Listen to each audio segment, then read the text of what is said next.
मंगल mean राशि में गोचर, क्या प्रभाव रहेगा, क्या परेशानी होगी सिंह राशि से लेकर वृश्चिक राशि तक।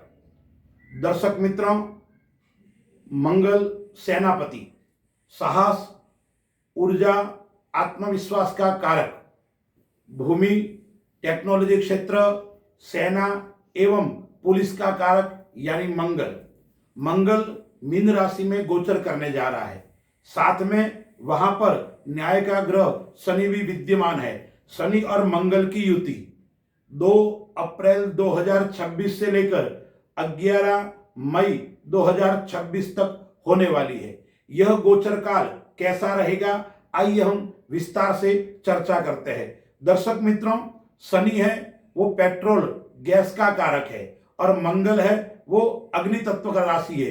इसलिए जब अग्नि तत्व और पेट्रोल का समन्वय होता है तब विस्फोट होने का 100% योग बनता है। ऐसा योग आ रहा है। साथ में 14 अप्रैल तक मीन राशि में सूर्य भी विद्यमान है। यह ग्रहों की युति क्या करवाएगी, क्योंकि यह युति ज्योतिष की दृष्टि से श्रेष्ठ और उत्तम नहीं मानी गई है। तो मैं यह जो आपको बता रहा हूं, सिंह, कन्या, तुल एवं वृश्चिक राशि वालों के लिए क्या क्या प्रभाव रहने वाला है। तो दर्शक मित्रों, सर्वप्रथम सिंह राशि के ऊपर हम विचार करते हैं। चौथे और 9वें घर का स्वामी 8वें भाव के अंदर गोचर कर रहा है।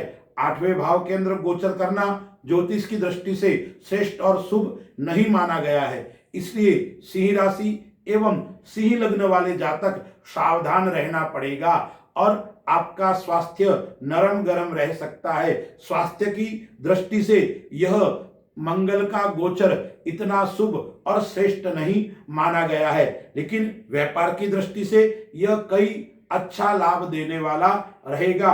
अचानक धन की प्राप्ति कराने वाला समय रहेगा। चौथे घर का स्वामी है तो भूमि, भवन आदि योग कराने वाला है। आप प्रॉपर्टी बेचना चाहते थे, काफी समय से आपकी संपत्ति बिक नहीं रही थी, तो इस गोचर काल के अंदर मंगल है वो भूमि का पुत्र है, तो इस गोचर काल के अंदर भूमि बेचने का योग और भूमि लेने का योग भी आ रहा है। आपकी यात्रा योग श्रेष्ठ रहने वाला है। यात्रा के अंदर विदेश यात्रा भी आप कर सकते हो और विदेश संबंधी यदि आप काम करते हो तो आपको लाभ की प्राप्ति होने वाली है। लेकिन आपको इस गोचर काल के अंदर क्या करना पड़ेगा, वाहन धीरे चलाना पड़ेगा और चोट खरोच का भय भी रहने वाला है। रक्त संबंधी समस्या आपको परेशान कर सकती है और विशेष करके महिलाओं को भी रक्त संबंधी समस्याओं का सामना करना पड़ेगा। एक लाभ देगा यह गोचर काल, आपको मान और सम्मान की प्राप्ति कराने वाला रहेगा। यदि आप सरकारी नौकरी के अंदर कार्यरत हो तो आपको विशेष लाभ की प्राप्ति कराने वाला यह गोचर रहेगा। उपाय क्या करना है, स्वास्थ्य आपका कमजोर रहेगा। आपके राशि का स्वामी है वो सूर्य है, तो आरोग्य भास्करम इच्छेद, आप आरोग्यवान बनना चाहते हो तो सिंह राशि है, इसका स्वामी क्या है, सूर्य है। इसलिए आपको सूर्य भगवान की उपासना करनी पड़ेगी और साथ में आदित्य हृदय स्तोत्र का पाठ करना है। रविवार को गौ माता को लाल वस्तु आपको दान में देनी है, खिलानी है। लाल गेहूं का बाटा है, लापसी है, उस प्रकार की वस्तु या और कोई लाल धान्य है, मसूर की दाल आदि है, वो गौ माता को खिलानी चाहिए और सूर्य भगवान का आपको उपासना करनी है। कन्या राशि, कन्या राशि वाले जातकों के लिए यह जो गोचर है वो कैसा रहेगा, तो ज्योतिष की दृष्टि से जो यह ग्रह है मंगल और शनि दोनों युति है। 14 अप्रैल तक सूर्य की युति है। कन्या राशि का स्वामी बुध है, तो मंगल भी शत्रु है और मंगल मीन राशि में गोचर कर रहा है, तो मीन राशि का स्वामी गुरु है, वो भी कन्या राशि का शत्रु है। लेकिन यह गोचर काल अच्छा रहने वाला है। तीसरे और 8वें घर का स्वामी कहां गोचर कर रहा है, 7वें भाव के अंतर गोचर कर रहा है। तीसरे भाव का स्वामी है तो आपका पराक्रम अच्छा रहेगा, आप आत्मबल से परिपूर्ण रहने वाला है। आपके आत्मविश्वास के अंदर अभिवृद्धि होने वाली है और आपके सामने कोई शत्रु टिक नहीं पाएगा। लेकिन 7वें घर के अंदर गोचर कर रहा है, इसलिए क्या होगा, मानसिक बेचैनी का सामना आपको करना पड़ेगा। आपके मन के अंदर तनाव उत्पन्न जरूर रहेगा और आपको क्रोध भी आएगा और उस क्रोध के कारण आपके वैवाहिक जीवन के अंदर भी क्या होगी, समस्या होगी। आपका वैवाहिक जीवन प्रभावित हो सकता है। कैरियर की दृष्टि से देखें, व्यापार की दृष्टि से देखें तो यह गोचर काल उन्नत और श्रेष्ठ रहने वाला है। नौकरी के अंदर आपके आय की वृद्धि होने वाली है, सफलता प्राप्त होने वाली है। लेकिन एक बात का आपको ध्यान रखना पड़ेगा, वाणी के ऊपर जरूर संयम बरतना पड़ेगा, अन्यथा आपका बना हुआ काम बिगड़ सकता है। जीवन साथी का स्वास्थ्य का आपको विशेष ध्यान रखना पड़ेगा, क्योंकि 7वें भाव के अंदर गोचर कर रहा है। 7वां भाव है वो जीवन साथी का है, मंगल और शनि साथ में है, विस्फोट है, तो जीवन साथी के साथ में टकराव बढ़ सकता है, झगड़ा बढ़ सकता है और उसके कारण घर के अंदर कलह का वातावरण आपको देखने को मिलेगा। भाई बहनों से अच्छा रहेगा, लगाव रहेगा, भाई से आपको लाभ होगा। भाई के साथ में यदि आप व्यापार आदि करते हो तो भी आपके लिए अच्छा और श्रेष्ठ रहने वाला है। लेकिन परिवार के साथ में आपको संतुलन बनाकर चलना पड़ेगा। कन्या राशि वाले जातकों को उपाय क्या करना है, मंगलवार के दिन लाल पुष्प हनुमान जी महाराज को चढ़ाने हैं और हनुमान जी महाराज की आपको उपासना करनी है। बुधवार के दिन भगवान गणेश जी के मंदिर में जाकर लाल पुष्प की माला और भगवान गणेश को लाल फल आपको अर्पण करना है। यह करोगे तो आपके जो मानसिक तनाव है वो मानसिक तनाव धीरे धीरे समाप्त हो जाएगा।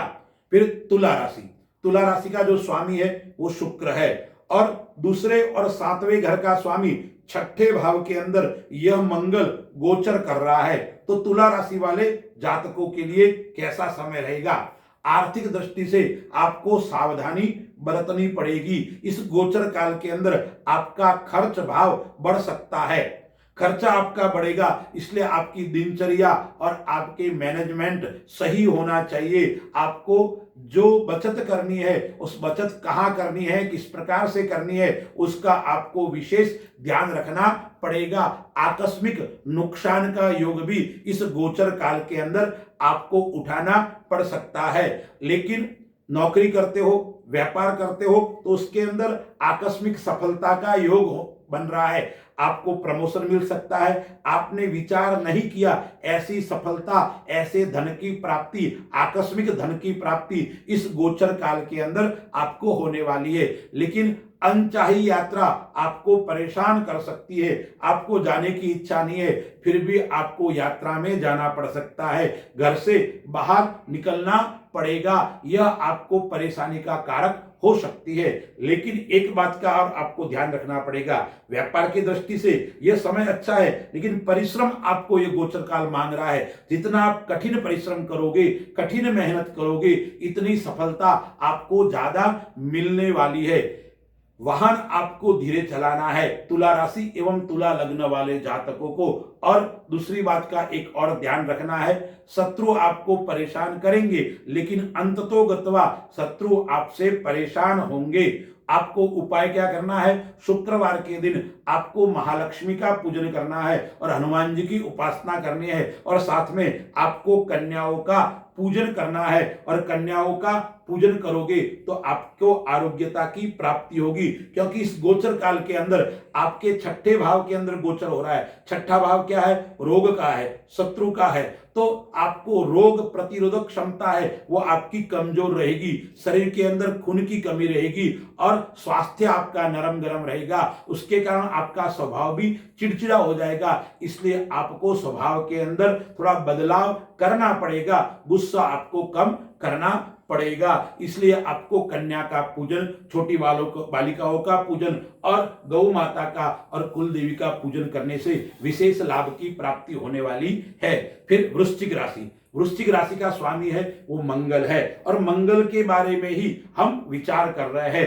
तो पहले घर और छठे घर का स्वामी कहां गोचर कर रहा है, तो पांचवें भाव के अंदर गोचर कर रहा है। पांचवा जो भाव है वो विद्या का है, पांचवा भाव है वो संतान का है। तो वृश्चिक राशि वालों के लिए यह मंगल का गोचर काल कैसा रहेगा? एक तो विचारों में परिवर्तन करने वाला रहेगा, आपकी सोच बदलने वाली है। जो आपकी नकारात्मक सोच थी वो सकारात्मक सोच में परिवर्तित होगी। लेकिन आपको साथ में क्या करना पड़ेगा? अच्छे लोगों से आपको सलाह लेनी पड़ेगी, क्योंकि मंगल है वो ऊर्जा का कारक है और गुरु है वो सही दिशा दिलाने वाला है। और वृश्चिक वाली लोग है, जातक लोग है वो क्या है? उतावलापन वाले लोग हैं। इसलिए आपको धैर्यता पूर्वक समझदारी पूर्वक कार्य करने की आवश्यकता है। मंगल और गुरु का समन्वय आपको अच्छी ऊंचाइयों को प्राप्त करवा सकता है, श्रेष्ठ ऊंचाइयों को प्राप्त करवा सकता है। आप अपने लक्ष्य को हासिल कर सकते हो। इसलिए आपको यह गोचर काल क्या करवाएगा? आपको अपने विवेक का ध्यान रखना पड़ेगा।